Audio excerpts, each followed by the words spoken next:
ഹരേ കൃഷ്ണ. എല്ലാവർക്കും മധുരാമൃതത്തിലേക്ക് സ്വാഗതം. ഓം രാം രാമായ നമഃ. ഓം രാം രാമായ നമഃ.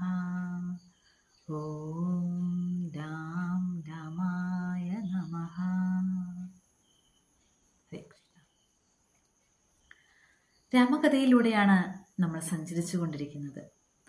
കഴിഞ്ഞ ദിവസം നമ്മൾ കണ്ടു, വിശ്വാമിത്ര മഹർഷിയോടും മറ്റു മഹർഷിമാരോടും ഇപ്പോൾ മിഥിലാപുരിയിലേക്ക് യാത്രയാവുകയാണ് രാമലക്ഷ്മണന്മാർ. അവിടെ നടക്കുന്ന ഒരു മഹായജ്ഞത്തിൽ പങ്കെടുക്കുവാൻ തങ്ങളെ അനുഗമിക്കണം എന്ന് മഹർഷിമാർ പറഞ്ഞതനുസരിച്ച് രാമലക്ഷ്മണന്മാരും വിശ്വാമിത്ര മഹർഷിയുടെ കൂടെ പോകുകയാണ്. പോകുന്ന വഴിയിൽ അവർ ഗംഗാനദിക്കരയിലെത്തി. ഗംഗാനദിക്കരയിലെത്തിയപ്പോഴാണ് ഗംഗയുടെ ചരിത്രം ഒന്ന് പറഞ്ഞു തരാമോ എന്ന് ശ്രീരാമചന്ദ്രൻ വിശ്വാമിത്ര മഹർഷിയോട് ചോദിക്കുന്നത്. അങ്ങനെ ഗംഗാനദിയുടെ ചരിത്രം, കഥയാണ് ഇനി പറയാൻ പോകുന്നത്. വിശ്വാമിത്ര മഹർഷി പറയുകയാണ്, അയോധ്യാപുരിയിൽ ഒരുപാട് വർഷങ്ങൾക്ക് മുമ്പ് അവിടെ ഭരിച്ചിരുന്ന സഗര മഹാരാജാവുണ്ട്.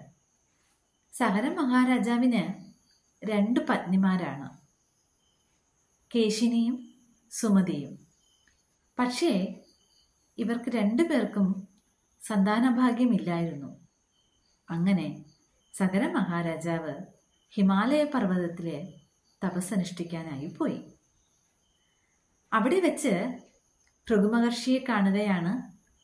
അപ്പോൾ ഭൃഗുമഹർഷി സഗര മഹാരാജാവിനൊരു വരം കൊടുത്തു.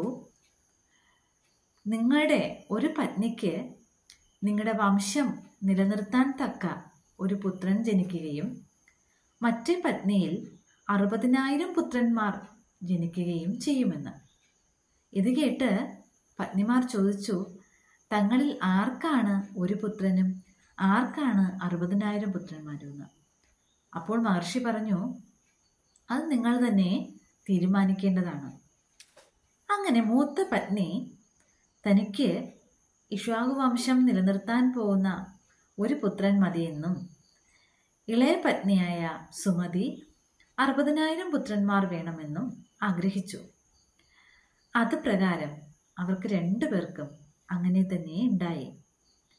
എന്നാൽ ആ ഒരു പുത്രൻ അസമജ്ഞൻ മഹാക്രൂരനായിരുന്നു. കയ്യിലിരിപ്പ് മുഴുവൻ മോശമായിരുന്നു. അവൻ്റെ ആ ഒരു ചെയ്തികൾ കാരണം സഗര മഹാരാജാവ് പൊറുതിമുട്ടി. നാൾക്ക് നാൾ അവൻ്റെ ക്രൂരകൃത്യങ്ങളും ദുഷ്കർമ്മങ്ങളും വർദ്ധിച്ചു വന്നു. അങ്ങനെ സഗര മഹാരാജാവ് അവനെ നാടുകടത്തി, അസമജ്ഞനെ. എന്നാൽ അസമജ്ഞൻ്റെ പുത്രനായിരുന്നു അംശുമാൻ. അംശുമാൻ വളരെ നല്ലൊരു മകനായിരുന്നു. അംശുമാനെ നാടുകടത്തിയില്ല. സഗര മഹാരാജാവ് തൻ്റെ കൂടെ നിർത്തി. അങ്ങനെ ഒരിക്കൽ സഗര മഹാരാജാവിന് അശ്വമേധയാഗം നടത്തണം എന്ന് തോന്നി. അതിനായി ഒരു അശ്വത്തെയും ഒരുക്കി നിർത്തി. എന്നാൽ എവിടെയും അസൂയ പൂണ്ട് നടക്കുന്ന ഇന്ദ്രനാകട്ടെ ഈ അശ്വത്തെ മോഷ്ടിച്ചു കൊണ്ടുപോയി. യാഗത്തിനു വേണ്ടി ഒരുക്കിയിരുന്ന അശ്വത്തെ കാണാതായതോടുകൂടി എല്ലാവരും ദുഃഖിതരായി. അശ്വത്തെ കണ്ടുപിടിക്കണമല്ലോ.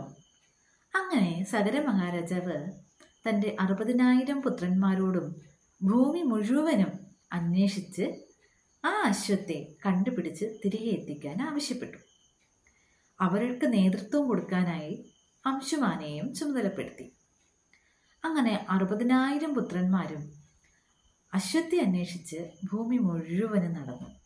അങ്ങോളം ഇങ്ങോളം ഒരു സ്ഥലം പോലും ബാക്കി വയ്ക്കാതെ അവരെല്ലായിടത്തും അശ്വത്തെ തിരഞ്ഞു. പക്ഷേ അശ്വത്തിനെ കണ്ടുകിട്ടിയില്ല. തിരിച്ചു വന്നവർ വളരെ വിഷമത്തോടുകൂടി രാജാവിനോട് അശ്വത്തെ കിട്ടിയില്ല എന്ന് പറഞ്ഞു.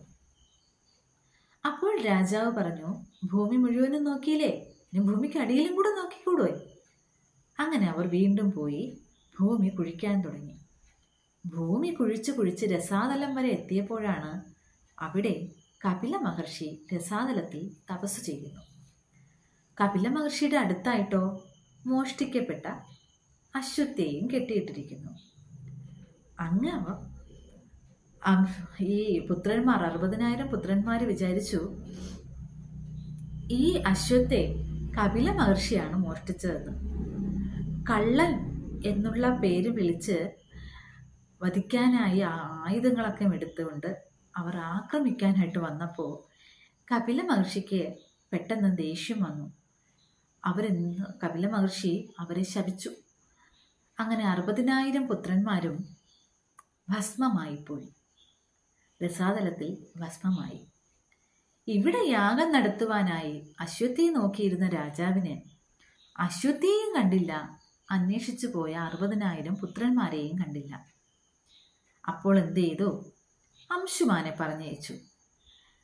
പുത്രന്മാരെങ്കിലും കാണണ്ടേ, പുത്രന്മാരെങ്കിലും പോയി കണ്ടുപിടിച്ചിട്ട് വരൂ എന്ന് പറഞ്ഞ് അംശുമാനെ പറഞ്ഞു വിട്ടു.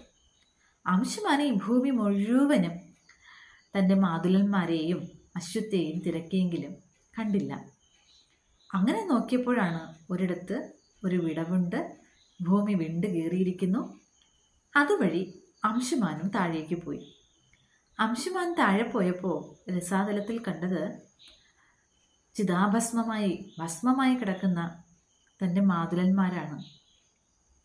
അപ്പോൾ അംശുമാന് വളരെ വിഷമമായി. തൻ്റെ മാതുലന്മാരെല്ലാ പേരും ഭസ്മമാക്കപ്പെട്ടിരിക്കുന്നു.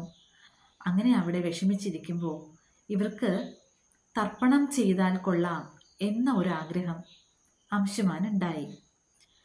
പക്ഷേ തർപ്പണം ചെയ്യാനായിട്ട് അവിടെ ജലത്തിൻ്റെ ഒരു അംശം പോലും അവിടെ എങ്ങും ഉണ്ടായില്ല.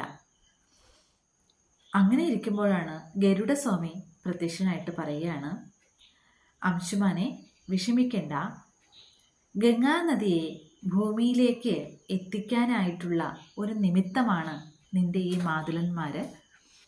ഗംഗാനദി പ്രപഞ്ചക്ഷേമത്തിനായി ഈ ഭൂമിയിലേക്ക് എത്തിക്കേണ്ട ഉത്തരവാദിത്വം നിനക്കുണ്ട്.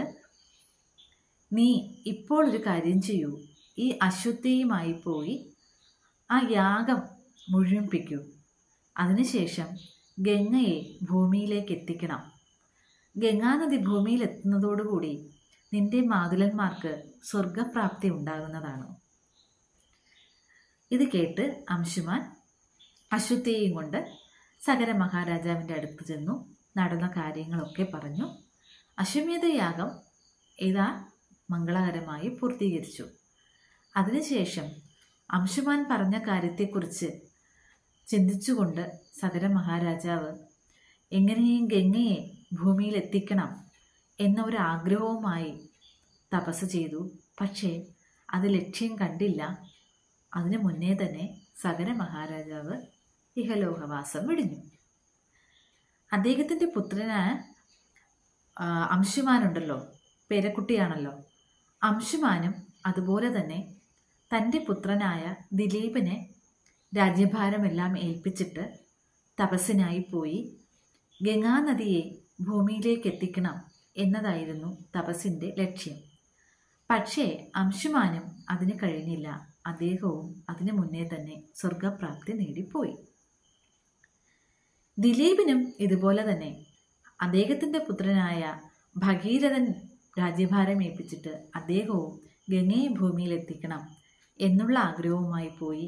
പക്ഷേ അതും സാധ്യമായില്ല. ഭഗീരഥനാകട്ടെ പുത്രന്മാരൊന്നും ഇല്ലായിരുന്നു. അതുകൊണ്ട് തന്നെ രാജ്യഭരണത്തോട് വലിയ താല്പര്യവും ഇല്ലായിരുന്നു. അദ്ദേഹം തൻ്റെ അനുയായികളെ രാജ്യഭാരം ഏൽപ്പിച്ചിട്ട് ഭഗീരഥൻ ഗംഗാനദിയെ എങ്ങനെയും ഭൂമിയിൽ എത്തിക്കാൻ വേണ്ടി കഠിനമായ തപസ്സിന് പോയി.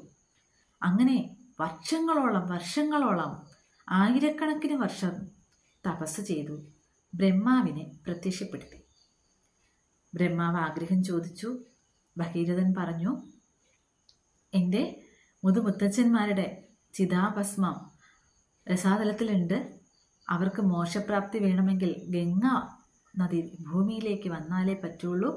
ഗംഗയെ ഭൂമിയിൽ എങ്ങനെയും എത്തിക്കണമെന്ന്.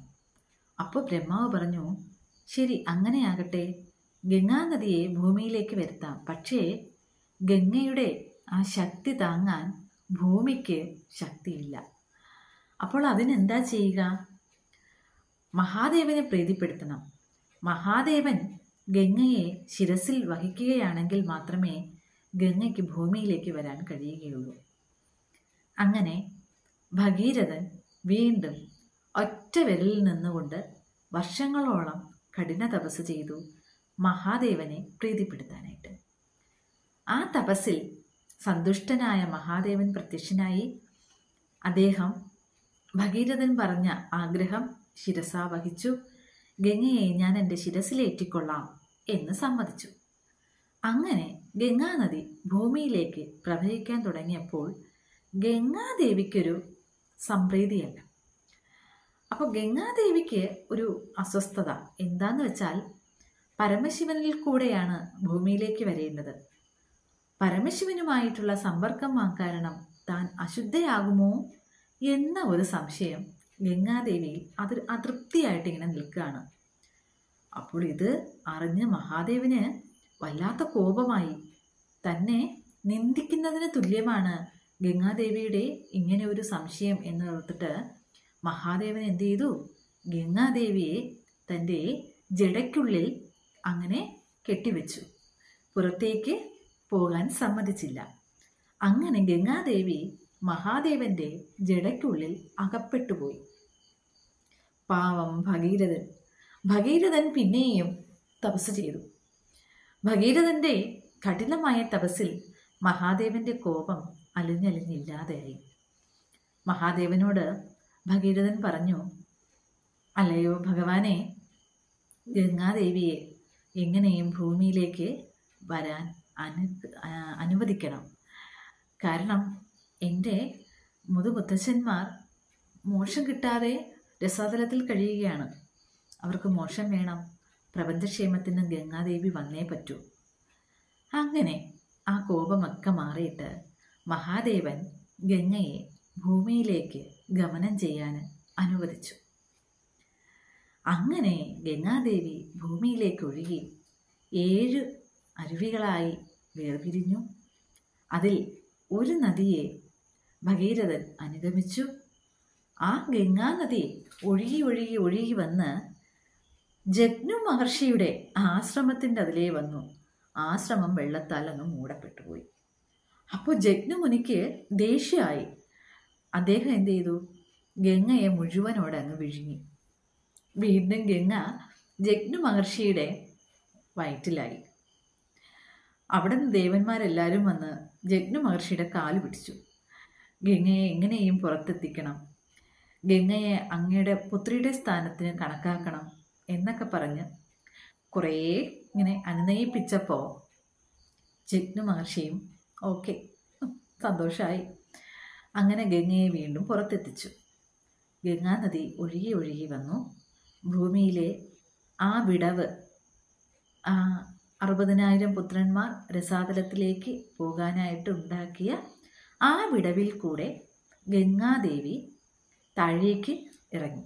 താഴേക്ക് പോയി രസാതലത്തിൽ ചെന്ന് ഭഗീരഥൻ്റെ മുതുമുത്തച്ഛന്മാർക്ക് ഭസ്മത്തിൽ കഴുകി അവർക്ക് സ്വർഗപ്രാപ്തി നേടാനായി. അങ്ങനെ ഭഗീരഥൻ്റെ ആഗ്രഹം നടന്നു. ബ്രഹ്മദേവന്റെ ആഗ്രഹവും നടന്നു. പ്രപഞ്ചക്ഷേമത്തിനായി ഗംഗാദേവി ഭൂമിയിലേക്ക് അങ്ങനെ ഒഴുകുകയാണ്. അപ്പോൾ ബ്രഹ്മദേവ് ഒരിക്കൽ കൂടെ പ്രത്യക്ഷപ്പെട്ടു. എന്നിട്ട് പറഞ്ഞു, ഭഗീരഥൻ, നീ ചെയ്ത പ്രയത്നം എന്നും ലോകം ഭഗീരഥ പ്രയത്നമായി അറിയപ്പെടും. അതുമാത്രമല്ല, ഗംഗാദേവി നിന്റെ പുത്രിയുടെ സ്ഥാനത്തും ഭാഗീരഥി എന്ന പേരിൽ കൂടെയും അറിയപ്പെടും എന്ന് പറഞ്ഞു. അങ്ങനെ ഭഗീരഥൻ തിരിച്ച് വീണ്ടും തൻ്റെ രാജ്യഭരണത്തിനായി തിരികെ പോയി രാജ്യം ഭരിച്ചു. ഗംഗാനദി സ്വച്ഛന്തം ഭൂമിയിലൂടെ ഒഴുകുകയാണ്. അപ്പോൾ വിശ്വാമിത്ര മഹർഷി ഇങ്ങനെ ഗംഗാനദിയുടെ ഉത്ഭവത്തെക്കുറിച്ചും ഗംഗാദേവിയെക്കുറിച്ചുമൊക്കെ ശ്രീരാമചന്ദ്രനോട് കഥ പറഞ്ഞു നിർത്തി. അങ്ങനെ ആ രാത്രി മുഴുവൻ കഥ പറഞ്ഞു. നേരം പുലർന്നു. അവർ വീണ്ടും യാത്ര തുടങ്ങി. ഹരേ കൃഷ്ണ. അടുത്ത കഥയുമായി മറ്റൊരു ദിവസം കാണാം. ഹരേ കൃഷ്ണ. ജയ് ശ്രീരാം, ജയ് ശ്രീരാം, ജയ് ശ്രീരാം.